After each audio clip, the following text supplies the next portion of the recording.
એક મહિનાથી એક બે મહિનાથી બધા અલગ અલગ આગેવાનોને બોલાવ્યા. પહેલાં ધારાસભ્યો, માજી ધારાસભ્યો એમને બોલાવ્યા, પછી વિવિધ સંગઠનના બધા હોદ્દેદારો છે એમને બોલાવ્યા. એમ કરતાં કરતાં દરેક તાલુકાની અંદર મિટિંગો થઈ અને મિટિંગોના અંતે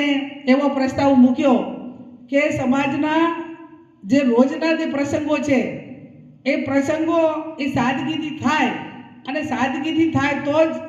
સમાજ એ ક્યાંક કોઈકના શોષણમાંથી નીકળે અને સમાજ પાસે કંઈક પૈસા વધે તો એ શિક્ષણમાં લગાવી શકે. આ ઉમદા વિચારોથી એ બાજુ વાવથરા જિલ્લાના 7 તાલુકા, પાટણ જિલ્લાના 3 તાલુકા અને બનાસકાંઠા જિલ્લાના ડીસા અને ભીલડી એ બાજુના આખો બેલ્ટ, એમ કરીને હું માનું છું ત્યાં સુધી સાહેબ આપણે જે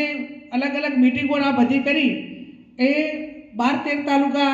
ભેગા થાય છે, 12 કે 13 તાલુકા, અને 13 તાલુકાના ઠાકોર સમાજે ભેગા થઈ અને અમુક એવું નક્કી કર્યું કે આ પ્રમાણે કરીએ, અને જો આ પ્રમાણેનું બંધારણ એક સમાજ એક રિવાજ, એક રિવાજ શ્રેષ્ઠ રિવાજ,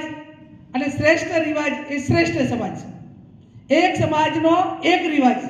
આખો ઠાકોર સમાજ છે. તો ઘણા બધા પ્રસંગો એવા છે કે આપણે એક રિવાજમાં કરી શકીએ. ધારો કે હું તમને કહું કે ટૂંકો દાખલો આપું, મામેરું. તો મામેરાની જે પ્રથા છે એ આપણે ધારીએ તો આખા જિલ્લાની આખા વિસ્તારમાં કોમન થાય કે ના થાય.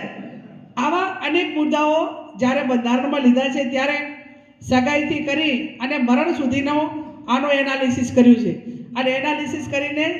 4/1/2026ના રોજ દિયોદર તાલુકાના ઓગણ મુકામે, ઓગણની થળીએ 20-25 હજાર ઠાકોર સમાજ ભેગો કરી અને આ જે નવા સમાજના મુદ્દાઓ છે, સમાજનું બંધારણ છે એ દિવસે મૂકવાનું છે અને એના પછી એનો અમલ કરવાનો છે. એમાં આ બાજુ શિક્ષણનું પ્રમાણ સારું છે, જલા પ્રથા છે,